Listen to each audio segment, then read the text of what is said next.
आघाडीचा आदरणीय सरदार बाबासाहेब आंबेडकर आगे बढ़ो, दादा तुम आगे बढ़ो।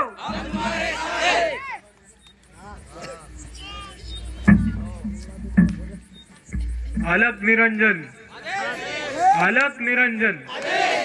जय जय जय जय जय भीम, जय भीम। सर्वात प्रथम नवनाथ महाराज, छत्रपती शिवाजी महाराज, छत्रपती शाहू महाराज, महात्मा ज्योतिबा फुले, सावित्रीबाई फुले, डॉक्टर बाबासाहेब आंबेडकर यांना अभिवादन करतो।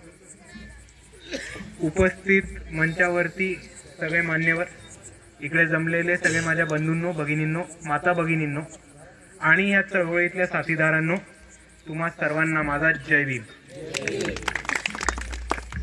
सर्वात पहिले एक मोठा टाळ्यांचा गडगडाट होऊन जाऊ देत आजचा हा कार्यक्रम आयोजित करणाऱ्या सगळ्या आपल्या तरुण पिढींसाठी। आणि मित्रांनो, आपण असंच काम करत राहिलो, आज जसा आपल्या समोर वेगवेगळे प्रश्न होते, कठीणाई होती, त्याच्यावरती पुढे जाऊन आपण एक सगळे 5 गाव एकत्र करून एक कार्यक्रम घेतलाय। आणि आपल्या समाजातले, आपल्या तमाम वंचित समाजातले युवक जर असंच काम करत राहिले तर आपलं भविष्य खूप खूप उज्ज्वल आहे असं मी आपल्या समोर मांडतो। आज मी कधी कविता करत नाही, किस्से जास्त सांगत नाही, पण एक आज महत्वाचं दृश्य आपल्या सर्वांसमोर घडलेलं आहे। इकडे जनरेटर होता, तो दोनदा बंद पडला। ते ड्रायव्हर म्हणाले की गाडीतनं खाली उतरवायला लागेल, नाहीतर पेट घेईल। तेव्हा आपले एक दादा इकडे बोलत होते, माईक चालू नव्हता, त्यांचं भाषण पूर्ण केलं। आपण सर्वांनी त्यांच्या भाषणांवरती मोठ्या टाळ्यांचा गडगडाट दिला। त्याच पुढे जाऊन 2 पोरं आपली लगेच जाऊन आकडा टाकला, सभा चालू केली। आणि ह्याच्यावरनं एकच उदाहरण आपल्या समोर येतं की इकडच्या वंचितांचा, तरुणांचा आवाज तुम्ही दाबू शकणार नाही आहात। आणि जर तुम्ही इकडचा आवाज दाबलात तर आम्ही डायरेक्ट तुमच्या मेन लाईन वरती आकडा टाकून आमच्या विकासाचा प्रकाश नक्कीच करूया। दादा आंबेडकर तुम आगे बढ़ो। आपल्या बऱ्याचशा तरुणांनी अजून एक महत्वाची गोष्ट केली आज, की सहसा जिकडे जातो तिकडे एक घोळका होतो, सेल्फी काढायला, फोटो काढायला, हार टाकायला। पण इकडच्या तरुणांनी एक खूप चांगलं काम केलंय की घोळका केला तर इकडच्या समस्या ज्या आहेत, ज्या प्रश्न आहेत त्याच्यावरती चर्चा करायला आणि आपल्या गावाचा विकास करायला। आणि त्याच मुद्द्यांवरती सर्वात पहिले बोलायचं असेल तर सर्वात पहिले सांगतो की येत्या 30 तारखेपर्यंत आपण 3.5 लाखाच्या 20 विहिरी या गावासाठी सभापतींमार्फत इकडे जाहीर करतोय। दुसरा मोठा प्रश्न जो आपल्या गावासमोर येतो तो म्हणजे अंगणवाड्यांचा। आपल्या अंगणवाडीचं बांधकाम झालंय, फक्त आतमधलं काही काम बाकी आहे। जसा शासनाचा निधी येतो आणि आपण शासनाकडे अर्ज केलाय की लवकरात लवकर तो निधी मंजूर करावा, जसा शासनाचा निधी आला तसा आपल्या गावाची अंगणवाडी बांधून झाली असं आपण समजून घेऊयात। तिसरा मोठी समस्या आपल्या गावासमोर येते ती म्हणजे रस्त्यांची। तर जिल्हा परिषदेमार्फत, डीपीडीसी मार्फत आपण ताबडतोब पुढच्या 3-4 दिवसात एका अधिकाऱ्याला आपल्या गावात घेऊन येऊयात आणि त्यांना आपल्या रस्त्याची हालत दाखवून ताबडतोब त्यांना रस्त्यांवरती काम करायला लावूयात। आणि आपल्या गावासाठी एक चांगला वाहनं जातील, पिकअप ट्रक जाईल, छोटा हत्ती जाईल, अशा स्वरूपाचा रस्ता आणि ज्याच्यावरती अपघात होणार नाहीत अशा स्वरूपाचा रस्ता आपण लवकरात लवकर बांधून घेऊयात।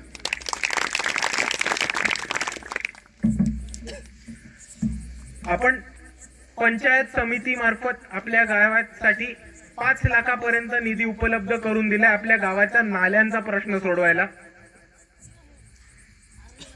आणि आपल्या गावाच्या जितक्या पण समस्या आज आपल्या तरुणांनी जशा मांडल्या आहेत तसंच मी यांना विनंती करतो की वारंवार आमच्या वंचित बहुजन युवक आघाडीच्या संपर्कात राहा। दादांना मी माझा नंबर सुद्धा दिलाय, काही लागलं तरी थेट कॉल करा। आणि आपले जितके पण समस्या असतील, आपले जितके पण प्रश्न असतील त्याच्यावर आपण थेट ऍक्शन घेऊयात, आवाज उचलूयात आणि आपणच सगळे एक होऊन आपल्या गावाचा आपणच आणि आपल्या समाजाचा आपणच विकास करूयात. कारण मित्रांनो, आपण एक गोष्ट समजून घेऊयात की आतापर्यंत जे सत्ताधारी होते, आतापर्यंत जे सत्तेत बसले होते, ज्यांनी सत्ता उपभोगली आहे, त्यांना आपल्याला वंचित ठेवायचं आहे आणि त्यांना स्वतःच्या पोरांचा, स्वतःच्या कार्यकर्त्यांचा आणि त्यांचे आर्थिक, राजकीय आणि कधी कधी गुन्हेगारीचे पण हितसंबंध टिकवून ठेवायला त्यांना इकडच्या सत्तेचा वापर करायचा आहे. तो त्या सत्तेचा वाटा आपल्यापर्यंत पोचू नाही देणार आहेत आणि ह्याच्यावरतीच आणि ह्याच्या विरुद्धच काम करायला उठली आज वंचित बहुजन आघाडी.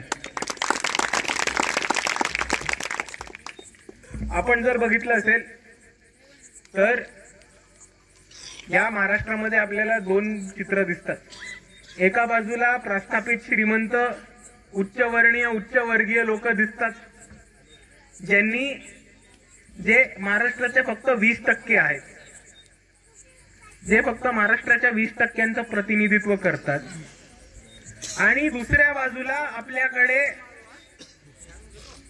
80% वंचित बहुजन आहेत, जो आतापर्यंत इकडचा कष्टकरी समाज होता, गोरगरी समाज होता, शेतकऱ्यांचा समाज होता आणि इकडच्या तमाम वंचित बहुजनांचं प्रतिनिधित्व करत होता.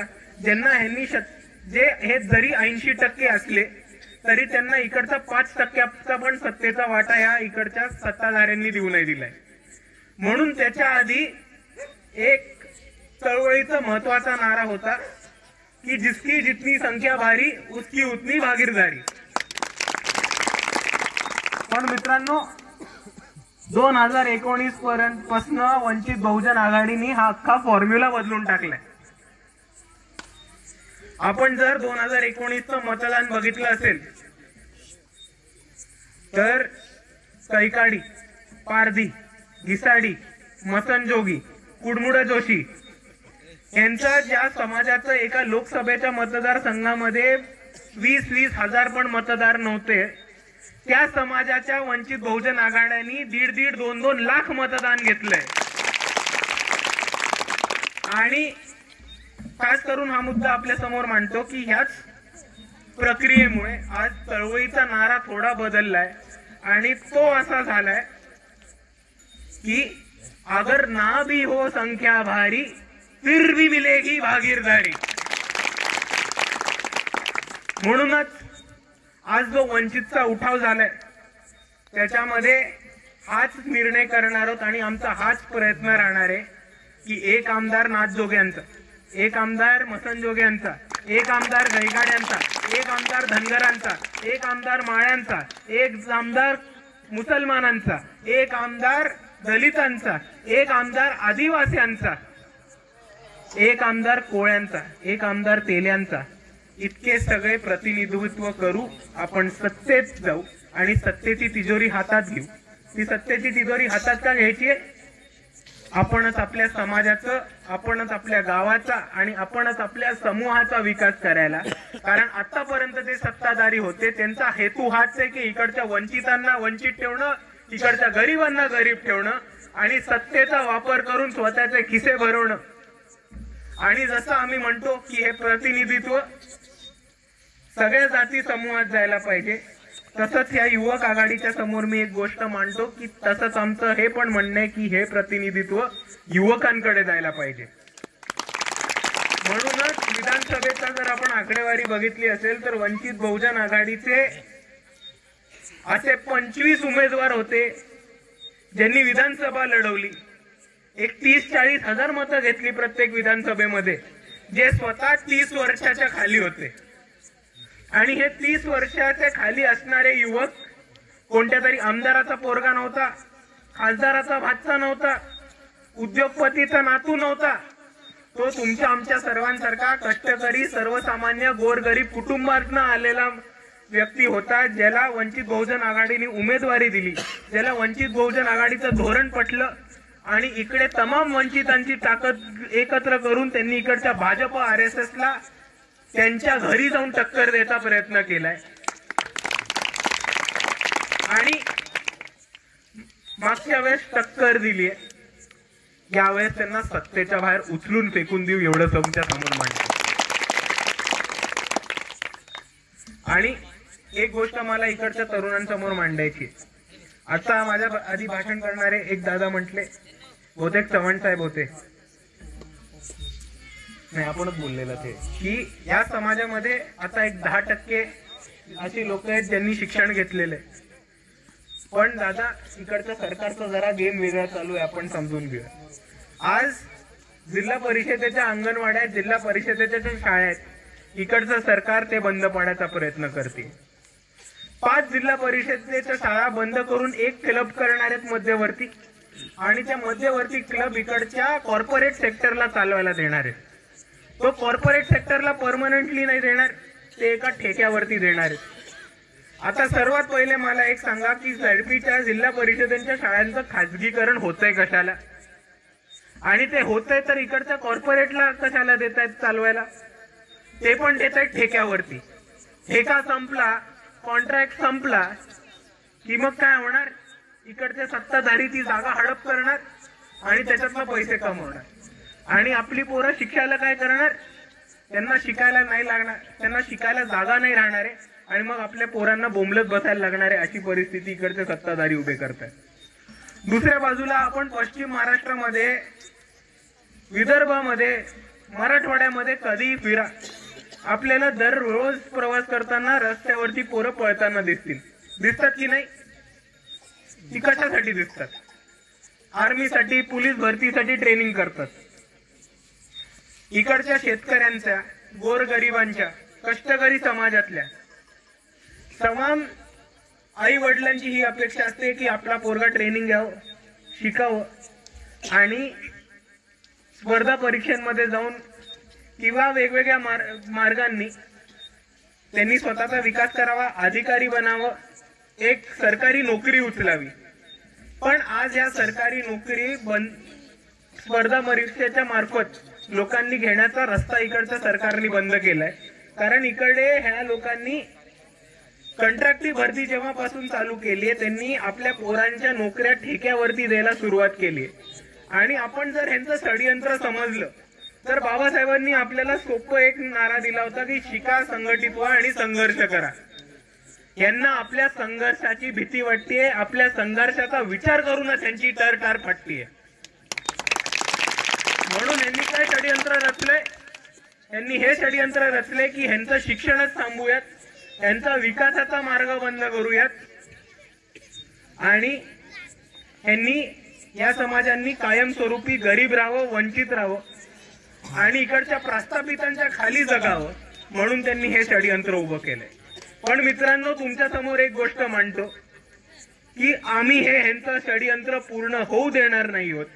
इकडच्या गोरगरिबांसाठी, कष्टकऱ्यांसाठी, शेतकऱ्यांच्या आणि तमाम वंचित बहुजनांच्या लढ्याचं आम्ही धोरण उचललंय, आणि तुम्ही फक्त आम्हाला साथ द्या. इकडच्या भाजपला आपण सत्तेच्या बाहेर उचलून उपटू आणि तमाम वंचितांचा सत्ता स्थापन करू. आणि जाता जाता तुमच्या समोर एकच मुद्दा मांडतो, तो म्हणजे एक महत्वाचा विषय अजून एक असा आहे की आपल्या गावामध्ये जातीचे दाखले मिळत नाहीये.